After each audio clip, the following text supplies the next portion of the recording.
Narito na naman tayo para sa isang napaka-sweet at nakakakilig na love story nila Kalingap Edu at Ate Viancy. Tulad mo ay aking makilala. Sa pagpapatuloy ng kanilang love story ay napakarami na namang dala ng Kalingap team sa pagpunta sa bahay nila Viancy. Gulat na gulat si Viancy noong makita niya ang napakaraming packages para sa kanya noong araw na iyon. Ngunit nawala naman yun sa kanyang isip noong makita niya si Kalingap Edu.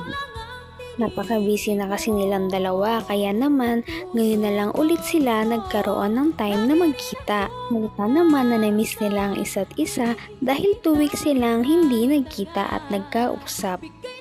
Tangali. Pasok po. Pasok. Teka lang, baka magduming bahay niyo. Salamat po sa ano. Ano po? Grabe. Ang tagal kong nawala. Nakaka... buhok. Hindi po. Parang mas... gumanda ka. Kaya... seryoso. Hindi. Anong sikreto mo, ha? Inspired? Nagmerienda na po kayo kaya. Hindi talaga ako nakain pag mapunta dito. Kasi alam kong bubusugin mo ako, eh. Opo, nagluto po ako dyan. Talaga? Ano, pansit. Pansit? Ako, paborito ko yan. Basta gawa mo. Dahil nga matagal silang hindi nagkita ay halatang halata kay Kalingap Edu na na-miss niyang kausap si Viancy. Kaya naman patuloy lang siya sa kanyang pagpapakilig kay Viancy. Nagkamustahan lamang sila at pagkatapos nito ay isa-isa na nilang binuksan ang mga packages para sa kanilang dalawa. Makikita natin na napakarami nga nito, tanda na marami sa kanila sumusuporta at nagmamahal. Tingnan natin kung bagay sa'yo. Grabe.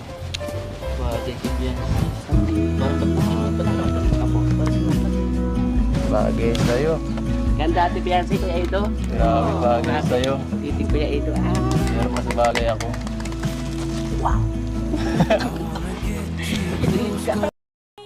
Bagay na bagay talaga ang damit kay Viancy dahil nagmamatch ito sa kanyang ganda.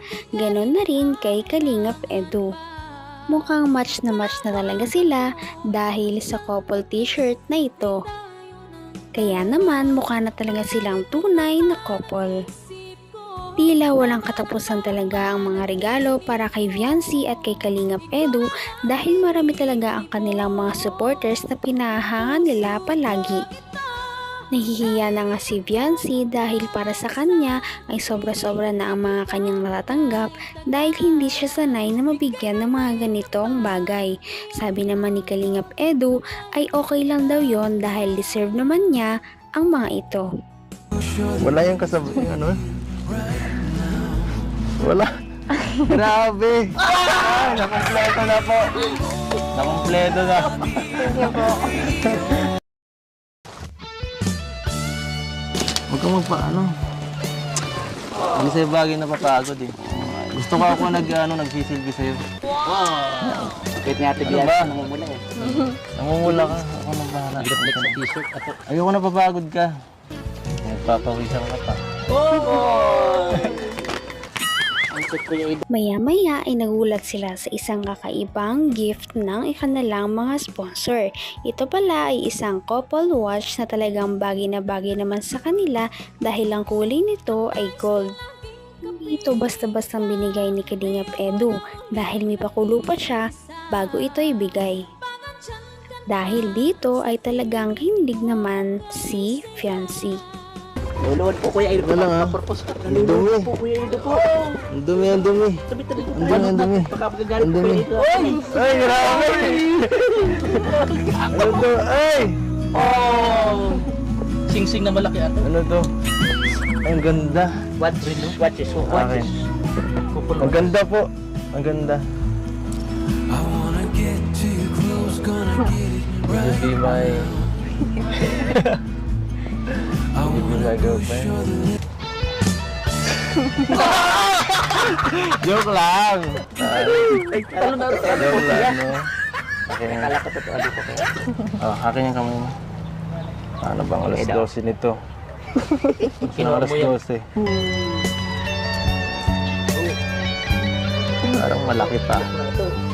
Ang ganda po. Oh. Sa akin din. At hindi lang dyan tatapos ang kanilang sweet moment dahil maya-maya ay may nag-request sa kanila na pwede bang kumanta muna sila.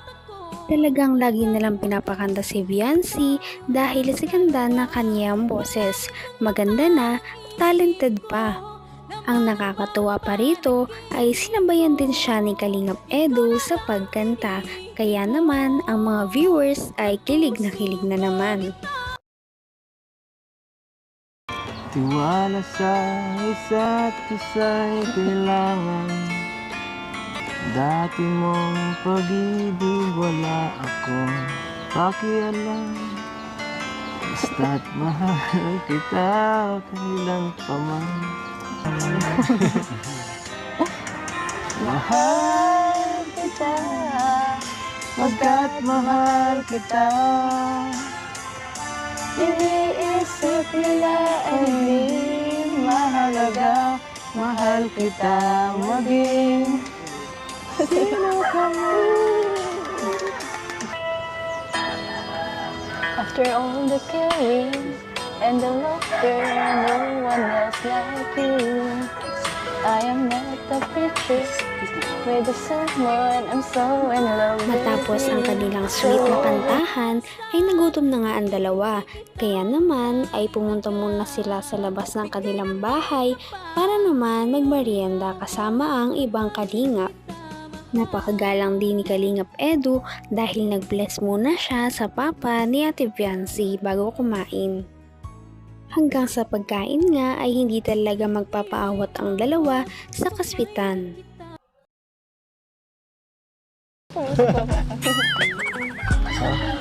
Tikman mo ang luto mo, masarap to. Ito na.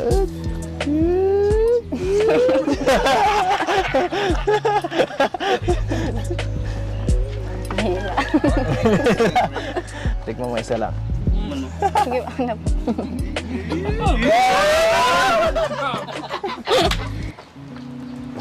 Hindi mo kaya sarili mo. Matanda na po. Hindi ko pa matandaan. Hindi nga kita eh. Matapos nilang mabusog ay time naman para mabusog naman ang iba. Ito ay dahil nagtawag muna sila ng mga bata doon at nagpamigay ng mga pagkain. Ang kanilang pinamigay na pagkain ay Chicken Joy ng Jollibee. Ito din ay galing sa isang sponsor na talagang nagmamahal sa tambalang ito. Tuwang-tuwa ang dalawa habang namimigay ng mga pagkain dahil sabi nila na pareho silang mahilig sa mga bata at gusto talaga nilang tumulong sa kanila. Mr. J.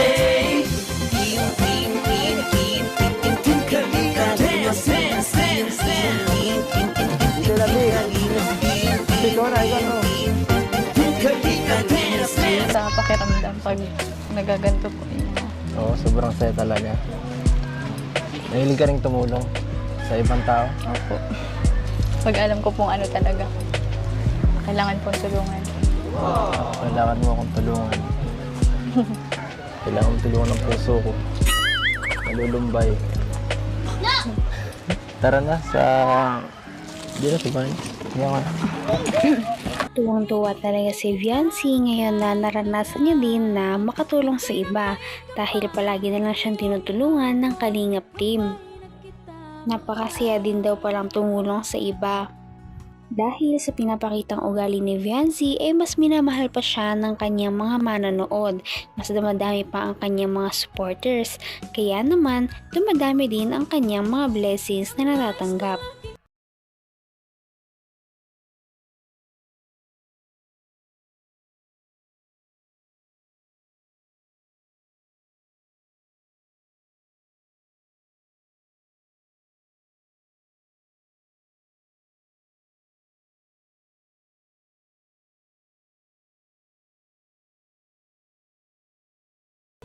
Grabe talaga magmahal kay Viancy ang kanyang mga supporters. Biro mo, nilibre pa siya ng pang-brace na nagkakahalaga ng 60,000 pesos. Kaya naman, yan ang ating aabangan sa mga susunod na video. Sana ipatuloy na din silang suportahan at mahalin para naman yumabong pa ang kanilang love team. Hanggang wakas ay tayo ng dalawa. May pag-asa nga kaya si Kalingap Edu kay Viancy? Yan ang ating aabangan sa mga susunod na video. Maraming salamat sa inyong panonood at pakikinig. Bye!